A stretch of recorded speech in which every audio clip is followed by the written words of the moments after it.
When I was a child, there was a particular gift, a few particular gifts that I remember opening on Christmas morning that were just, they seemed larger to life. I remember when larger than life. I remember as a child, when you receive a gift, there's some times that it's like you open it and you're just like, my life has changed. Like this changes everything. I've been waiting for this moment. And there was a couple of things like that. And one thing that we did in our house, and actually Rebecca and I do it with our kids, but we did is when we opened a gift, if there's a particular gift that was special, it wasn't under the tree. It was actually hidden somewhere in the house.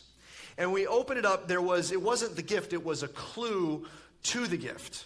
And so we began a scavenger hunt. And this particular Christmas, I remember, opened up this little bag, and it was a clue. And it said, I don't remember what it was, but, where do we keep the vacuum cleaner or whatever. And so then I'm like, oh, this is a scavenger hunt. So then I went and I ran over to the little closet, and I opened up, and then there was like a little tag there, and it said, something like, where do we do the laundry? And then I ran over there, and then, ran back and forth. And the end result was, I remember that I came bursting into the garage, and there in the garage with a bow on it was a bicycle.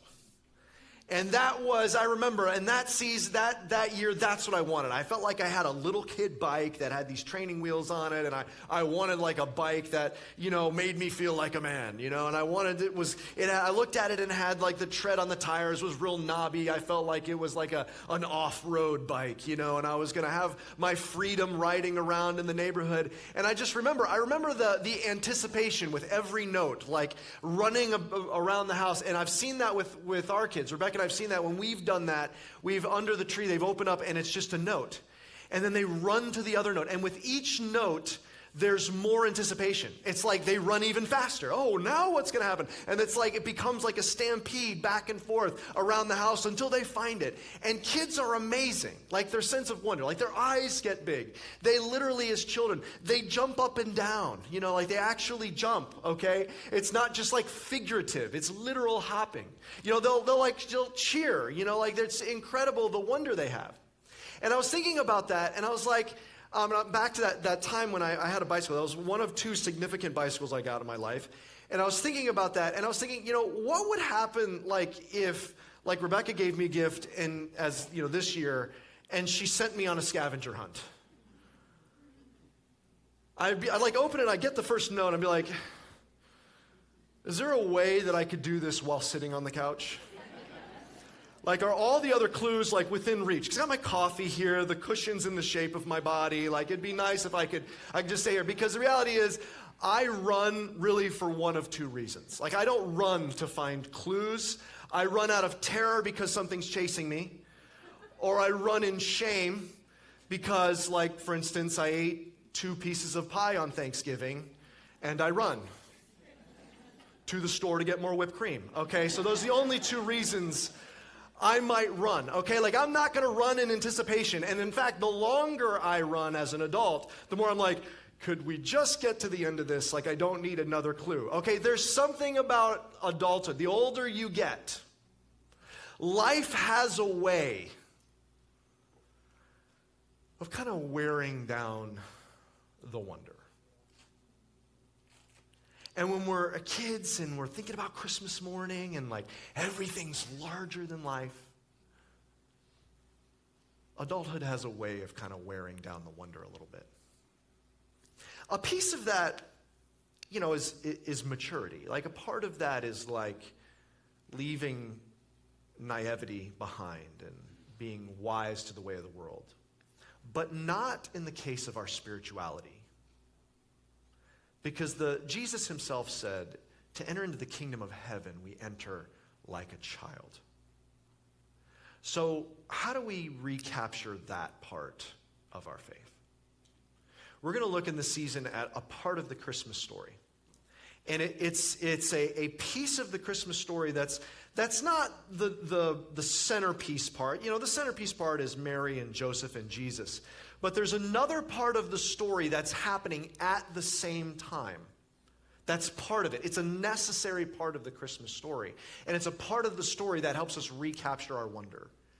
It's the part of Zechariah, Elizabeth, and their son, who would be John the Baptist. I want to take a look at this part of the Christmas story to help us recapture some of that wonder. Open with me in your Bible to Luke chapter 1. We're going to begin in verse 5. Luke chapter 1, starting in verse 5.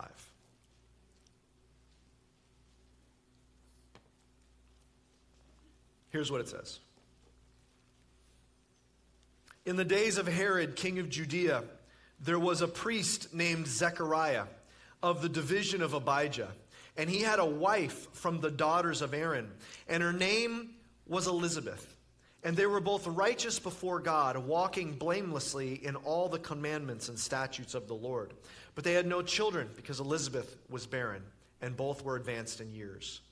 Now while he was serving as priest before God, when his division was on duty, according to the custom of the priesthood, he was chosen by lot to enter the temple of the Lord and burn incense. And the whole multitude of the people were praying outside at the hour of incense. Okay, let's walk through this first part of the story and get acquainted with two of our principal characters here. We have this couple named Zechariah and Elizabeth. Zechariah is a priest before the Lord. This is what he does. And they're advanced in years. This is the Bible's nice way of saying this is an older couple. They're advanced in years, and they have no children. And as we'll find out through this story, this has been a source of pain. This has been a trial for them that they have walked through. Zechariah is in Jerusalem when this part of the story takes place. Now, here's how it worked. Zechariah would be part of a division that would have a certain time of year where they would report to Jerusalem and serve in the temple for a period of weeks. There were so many priests that they would cycle through by division for a period of time. And this was Zechariah's time. He would leave home and he would travel to Jerusalem, and he would be serving there. Now, there were a lot of priests. And so while he's serving there, what they would do is they had a way of discerning from God. They didn't decide themselves. They had a way of discerning from God who would do which particular act of worship before God in the temple. For example, the one we're talking about and the one that Zechariah gets picked to do is to light the incense before the Lord. And how they would do that is they would decide by lot. I mean, this is something similar to like drawing straws. You drew the particular straw, then you would go to, you would do that particular activity. Now, it wasn't literally drawing straws. It would be something much more sacred than that. But it was a way that they're not making the decision, but God is deciding who's doing what particular activity. You follow me? Okay. He was specifically chosen to go into the temple building itself and to light the incense before the Lord. A little bit about this. The temple, there were inside the temple, there was a courtyard and then an outer courtyard where could fit many people, probably thousands and thousands of people who could fit in the outer courtyard. There was an inner courtyard, and then there was the temple building. The temple building had basically two rooms. The first room was the holy place.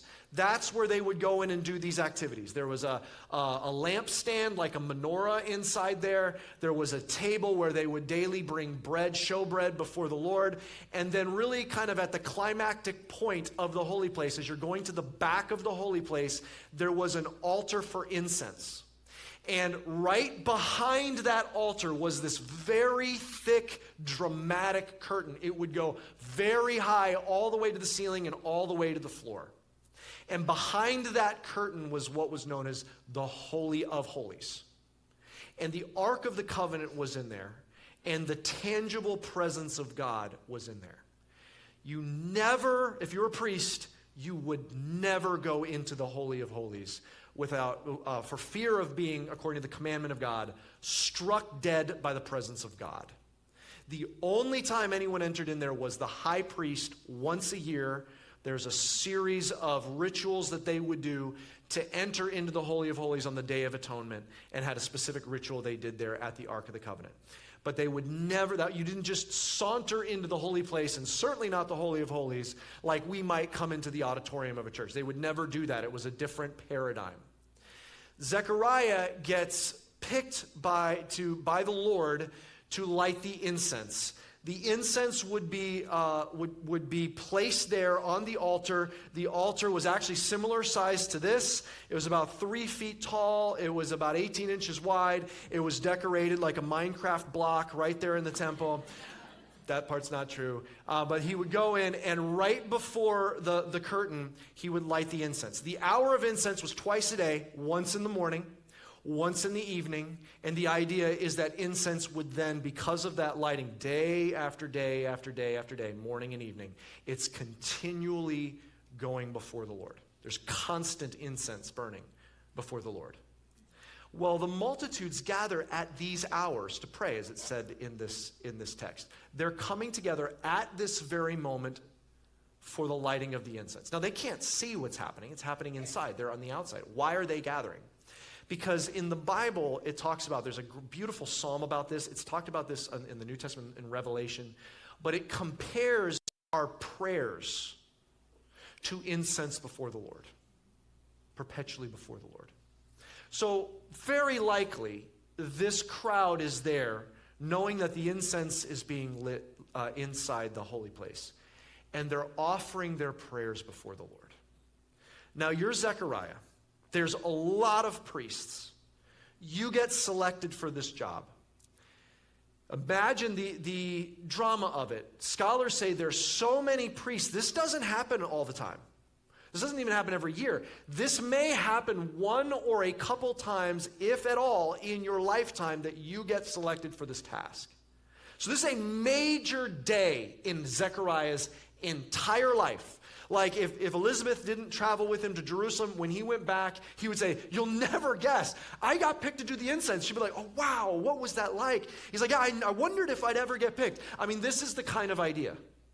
You're walking in, and just imagine the drama of approaching that altar of incense with this temple. And there's just a few inches separating you from the most holy place with the tangible presence of Almighty God. And you're approaching that to light incense. This is a dramatic moment. While it happens every day in Jerusalem, for Zechariah, once in a lifetime moment. And the moment gets even crazier. Look what happens. Let's keep going. Let's pick it up in verse 11. Luke 1, verse 11. And there appeared to him an angel of the Lord standing on the right side of the altar of incense. And Zechariah was troubled when he saw him, and fear fell upon him. Okay. I love how understated the biblical description is here. He walks into the holy place, and there's an angel straight from heaven, and Zechariah's like, this is troubling, okay? Probably a little more than that, okay? He was filled with fear. Let's just review, okay? He walks in, and there's a figure standing where they're not supposed to be. You wake up in the middle of the night, and there's a figure standing over you where they're not supposed to be. Can we agree? That is very creepy, okay? Let's just start. We'll just start with creepy that there's a figure standing where they're not supposed to be. Let's raise that up a little bit, because this is a figure not from planet Earth. This is a paranormal individual. This is supernatural. Okay, we started with creepy. We're now in very concerning and scary. On top of that, this being an angel, it is documented in the Bible, the sheer power of a single angel has destroyed entire armies of tens of thousands of humans. So you're standing in the presence of a figure not supposed to be there, paranormal, and also an individual that is so powerful they could easily destroy you without a thought. So creepy, scary, concerning, very, very intimidating, and terrifying. But on top of that, and this is the most terrifying part, this is the reason why anytime an angel appears to someone in the Bible, they are absolutely terrified. This is a being that justifiably stands in the presence of the author of all life.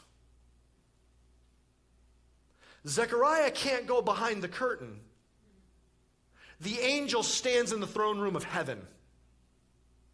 This is a being that's radiating the holiness of the one that is holding all things together. There would be a deep sense of frailty and vulnerability that would be going down and reverberating in the very molecules of Zechariah's body because because of the power of God through this angel, he might not just die, he might cease.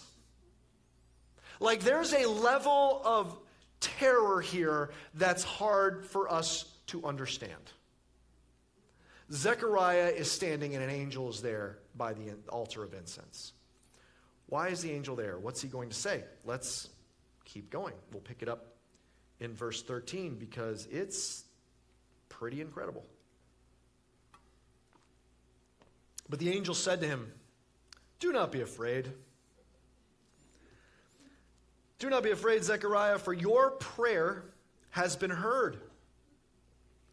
And your wife Elizabeth will bear you a son. And you shall call his name John. And you will have joy and gladness. And many will rejoice at his birth. For he will be great before the Lord. And he must not drink wine or strong drink. And he will be filled with the Holy Spirit, even from his mother's womb. And he will turn many of the children of Israel to the Lord their God. And he will go before him in the spirit and power of Elijah to turn the hearts of the fathers to the children and the disobedient to the wisdom of the just, to make ready for the Lord a people prepared." Okay, there's a lot there. He said, "Zechariah, try not to freak out. I've got a message for you. Your prayer has been heard. Elizabeth is going to have a son." Now, it's interesting that he uses the word prayer in the singular. Do you think Zechariah prayed about that just once? How many times? 1,000,000? Day after day, month after month after month, for years, his prayers over and over and over, and now they're advanced and past childbearing years, and he's been bringing this prayer constantly before him. Why does the angel say it as if it's one continuous prayer? I'm wondering if this is why the moment of incense was picked to bring this message to Zechariah. He could have given this message to Zechariah at any time. I mean, it could have been anything. Could have been on his way to Jerusalem, on his way home, doing something around the house, in the middle of the night, in a dream, in any way. But he brings it to him at this point where the incense is perpetually before him, which is often a symbol of our prayers. I'm wondering if it's because Zechariah had one deep down, continual prayer before the Lord. And that constant prayer, he says, it was heard. You will have a son. That probably is the news he's been waiting for, hoping for, maybe lost hope for. But there's more.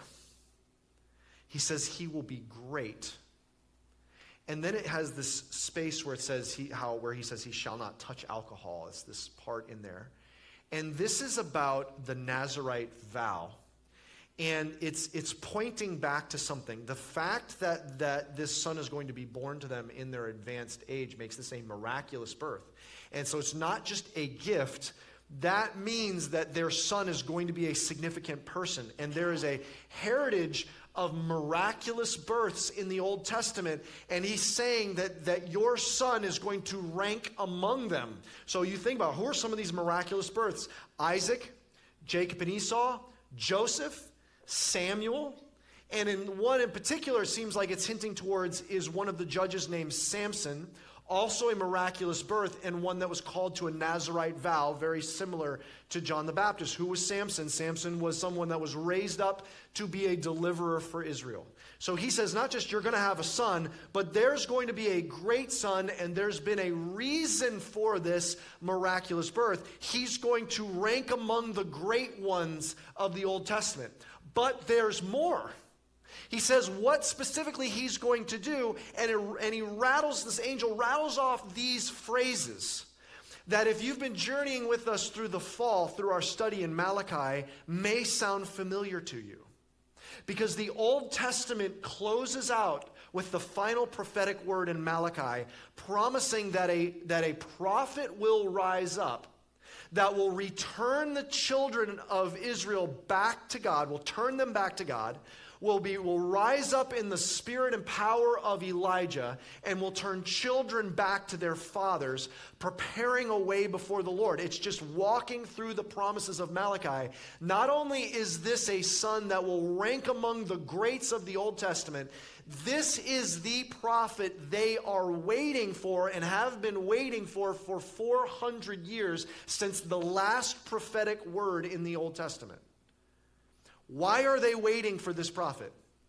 Because this prophet signals the coming of the day of the Lord. This prophet comes, and then comes the Messiah. Think of the good news Zechariah is hearing. You're going to have a son, a great son, the great prophet you're waiting for, before the day of the Lord. Like, it's not just your son, it's not just a great prophet. That means the Messiah is here and coming. Do you see this? Pretty overwhelming. What does Zechariah say? I mean, what do you say to that? What do you say in a moment with that kind of news? Like, how do you respond to something like that? Let's see. Let's look in verse 18. And Zechariah said to the angel, "How shall I know this? For I am an old man and my wife is advanced in years." How do you respond? Not that. That was a lot. Okay, Messiah, great son, great man, prophet, they've all been waiting for, ranks among the people of the story of the Old Testament, and having a son. He's not past the first one. He's like, you know I'm old, right? And what is he saying? There's more here than just, he's asking for, the word is knowledge. He's like, how will I know this is the word? And it's like saying, like, this is not fitting in my brain. Like, this can't be true. Like, there's no way to understand what you're saying. This is unbelief. Okay. This is the pinnacle day of his life, the expectation of doing this, coming before the Holy of Holies. You're lighting incense, the prayers before God. I mean, this is a significant day. Everyone's praying outside. And then you see an angel. And an angel says this, and you're like, I don't think so. Well, the angel's not super happy about it. Let's look at verse 19.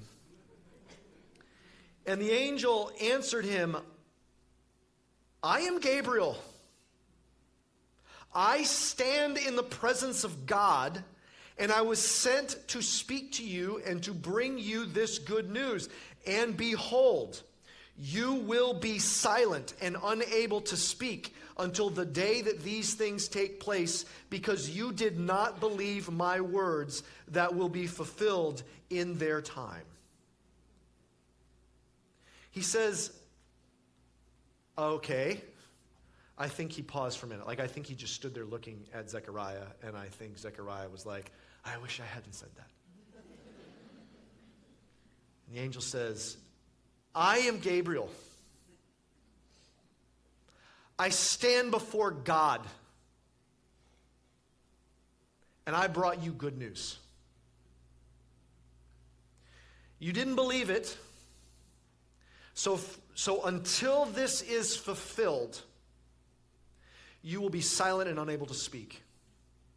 Now, specifically what we find out happens as the story plays out, and the verses we'll read in a moment, and then some of the rest of the story we'll look at starting next week, is that he's going to be in silence. He's not just going to be mute, he's going to be deaf. He can't hear from this point forward and can't speak until this is fulfilled. So the last words he will speak were words of doubt. But the last words he will hear will be good news. Now, let's see how this plays out. Let's pick it up in 21. Let's read the rest of the text. And the people were waiting for Zechariah, and they were wondering at his delay in the temple. And when he came out, he was unable to speak to them, and they realized that he had seen a vision in the temple, and he kept making signs to them and remaining mute. And when his time of service was ended, he went to his home. And after these days, his wife Elizabeth conceived, and for 5 months she kept herself hidden, saying, "Thus the Lord has done for me in the days when he looked on me to take away my reproach among people." Zechariah is inside. We know what's happening inside, but the people don't outside. What they know, these are people that probably live in Jerusalem. This is probably not the only time they've ever done this. They know how long it takes, at this moment of incense. They come maybe in the morning, maybe every morning, maybe some mornings, maybe when they have something really burdening on their heart, they come in the morning for the time of incense. Maybe they come in the evening. And so they know how long it takes. I don't know, maybe 10, 15 minutes, maybe 20 minutes. They know, but something is taking a long time. We don't know how long. Maybe it's stretched to 45 minutes. Maybe they're like, okay, maybe he just had a lot that he prayed before the Lord, or what's happening. But after a while, the word they use there is, they're in wonder. Now, this is not the word of, I wonder what's happening inside. It's not that.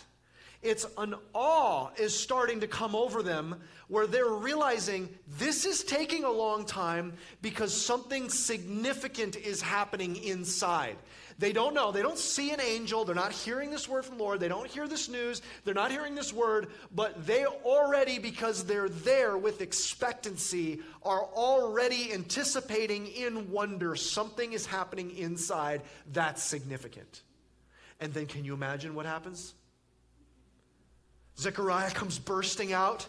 He's standing on the steps. Everyone goes quiet. And they look. And they see he's kind of urgent, and some of the other priests run up to him, and he's holding his throat. He can't talk, and they're like, "What's happening?" And he's like, "I can't hear you." He's motioning like, "I can't hear you." And they're like, "Zechariah, can you hear us?" And he can't speak, and he's making sounds, and then everyone's murmuring, and they're all saying, "Something's happened. This is something significant." And Zechariah can't even communicate what. It's just left everyone in wondered anticipation. It's interesting because they're doing their routine every day. It's Zechariah that's got this pinnacle moment. They're in wonder without even knowing what's going on. Zechariah is standing before an angel and struggles to even believe the words that the angel is saying. What's happened to Zechariah? His wonder, it got worn down. This is a good man. It tells us, like Zechariah and Elizabeth, they're godly people. But the wonder had worn down. And he hears the very thing maybe he just had stopped praying. Maybe he'd just gotten beat down under his trial, or under the thing he was waiting for, or under the disappointment over and over, under the pain, the sting of what God had asked him to walk through. Maybe he just didn't dare bringing it before the Lord anymore. And he's worn down. Maybe he's just seasoned and he's just tired and he's just not the same fervor. But either way, he did not have the anticipation to hear the word from the Lord. But what was this word? The angel says, I stand before God, and literally says, I brought you good news. That's the word, same Greek word we translate gospel. The angel said, I brought you the gospel. What was the ultimate good news? Of the whole equation, the good news is the Messiah is coming. But notice the arrival of the Messiah. Watch how this works for Zechariah. The arrival of the Messiah being spoken in his presence then redeems his past. Because he's been waiting for son, and now they're advanced in years, and now the fact that they're waiting, God did that, and he shows him why, because his son will be a miraculous birth that will be celebrated even more widely. making all of that pain make sense because it's a miraculous birth, which means that he's not just given a son, a great son, the great prophet they're waiting for to bring the Messiah. The good news not just fixes the problem, it redeems the whole problem and turns it from a bad thing into a wondrous thing. But notice it hasn't happened yet. It's not like, hey, you're going to go back and find out that Elizabeth is pregnant. This is a word that hasn't yet happened to him. That he's being called to believe and wait for the redemption into his future. This is the good news, church. The gospel gets delivered to us in our present, redeeming our past and giving anticipation to us in the future. See, here's what happens to us in our life. As we go through life, our wonder, our sense of expectancy, our sense of wide-eyed anticipation, our sense of like, wow, where we're rushing in anticipation, that sense of that where we could just shout in excitement. Our life has a way of wearing that down. Either we're just weary of walking, or we're weary of disappointment, or we're beaten down by the pains and trials of life, and we find ourselves things looming larger in our life than the delightful gift we're given from heaven. And our pains, our disappointments, our regrets, our unanswered prayers, all of the things, they're larger than life. They're larger than the precious gift of the gospel that's been given us.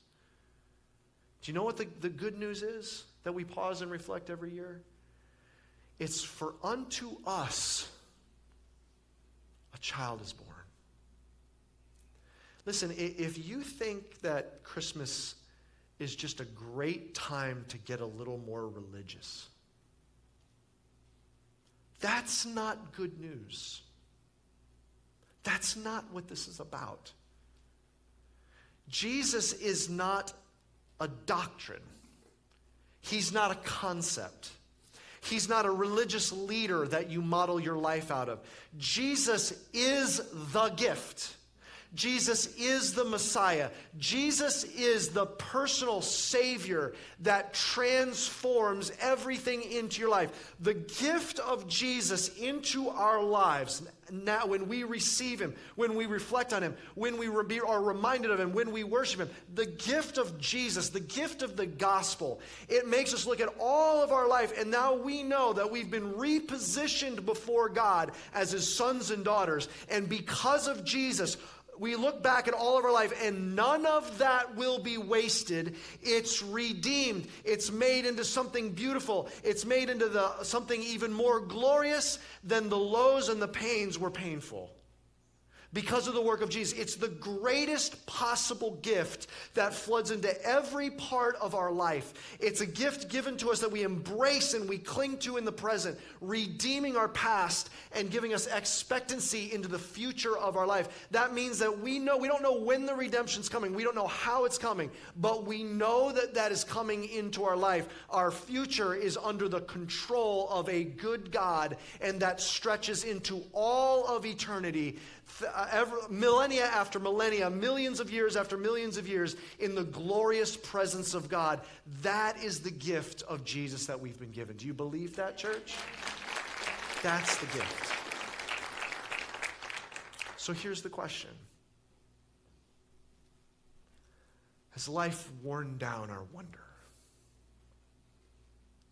I think there's two types of people who receive this. The first would be those who are seasoned Christians. You've walked with Jesus for a long time. You've celebrated many Christmases. And you've had seasons in your life where you've been white hot in worship. You've just been consumed by Jesus. You've had seasons of your life where you've just felt his presence so profoundly, but it just all seems just a little dim and worn out. And you're saying, how do I recapture that wonder? I told you in the beginning that I received 2 bicycles in my life that were memorable. One was when I was a child, but the second one was when I was in college. And I was a freshman in college, and the rule at the university was you couldn't bring your car onto campus if you had one if you were a freshman. I don't really know why, but that was just the rule. And so you had to walk to class. And my cousin, who went to the same college, was a little bit older than me, and she had a friend who was getting rid of their bicycle. And she said, hey, I know you can't have a car on campus, but my friend is getting rid of their bicycle. Do you want it? And I said, yeah, that'd be great. I would love a bicycle. I don't have to walk everywhere.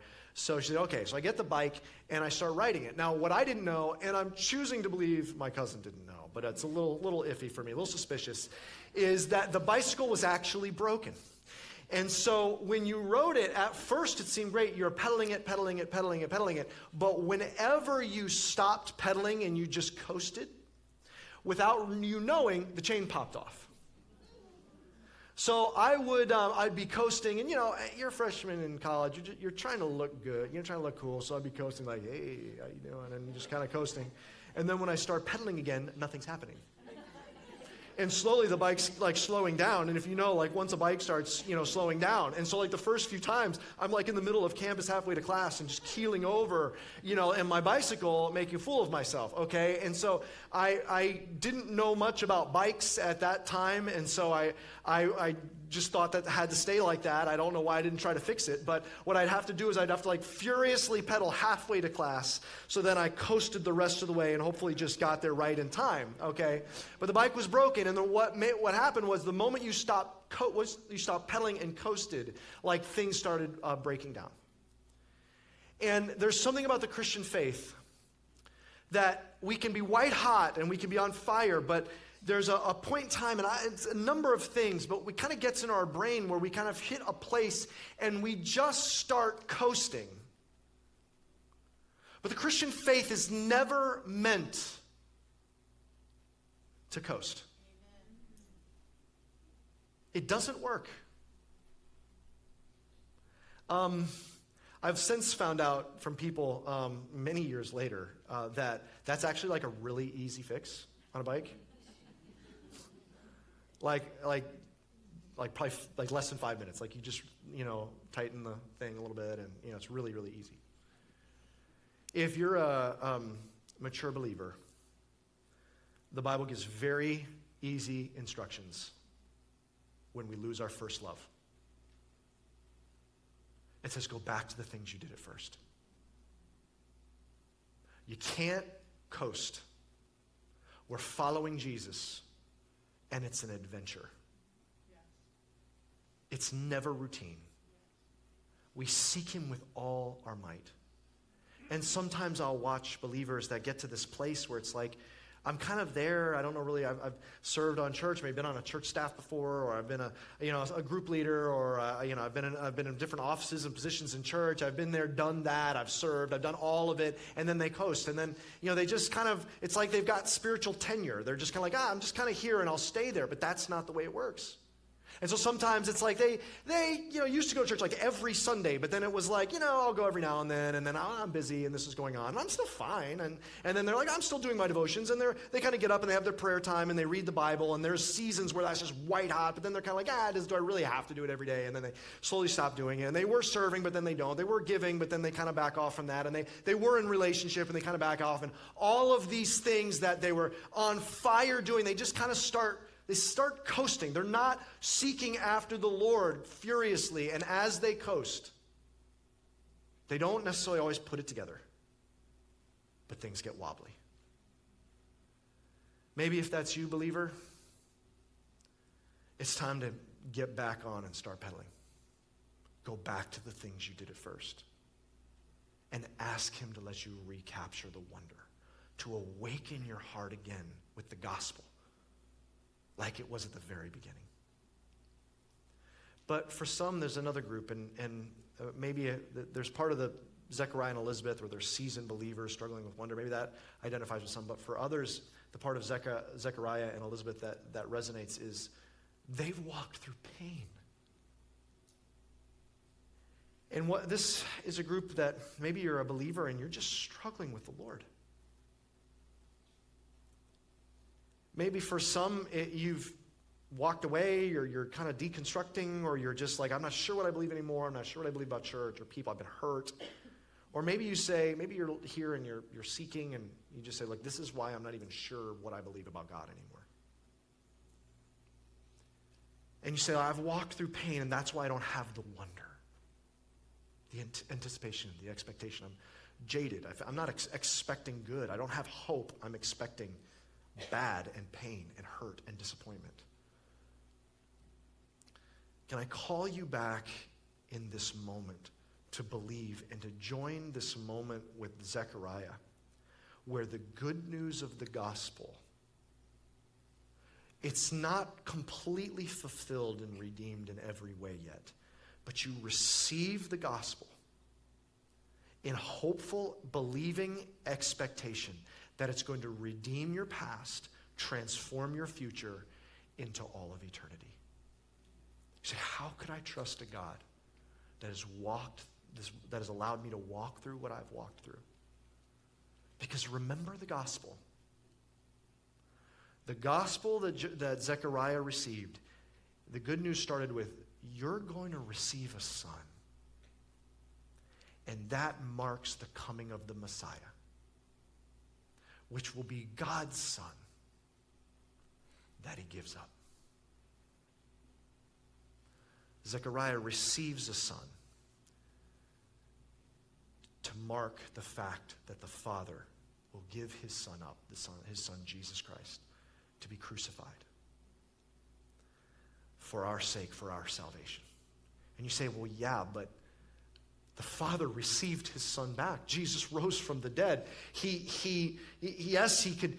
I know, it's unimaginable suffering that Jesus went through physically and spiritually and emotionally and relationally, like unimaginable suffering, but he knew at the end the joy that it would bring about. But that's the point, believer. In Jesus, your life will follow the pattern of resurrection.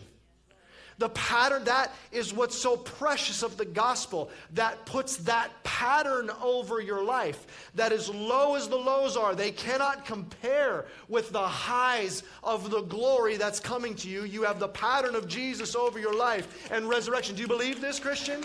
You have the pattern of resurrection over your life that's coming for you. What he's asking for us to do is simply believe the gospel for our salvation, but the gospel as the good news for our lives today. Let me lead us in a prayer. Would you bow your head and close your eyes?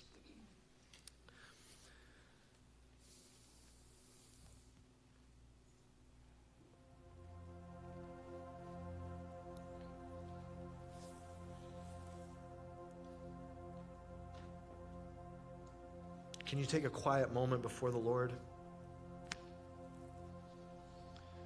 Seasoned believer, if you want to just confess before the Lord, if this is you say, look, I've just lost the wonder. Maybe you're sitting at the West Pines campus. Maybe you're sitting at the Cooper City campus and you're just saying, you know what, I've lost some of the wonder. I'm coasting.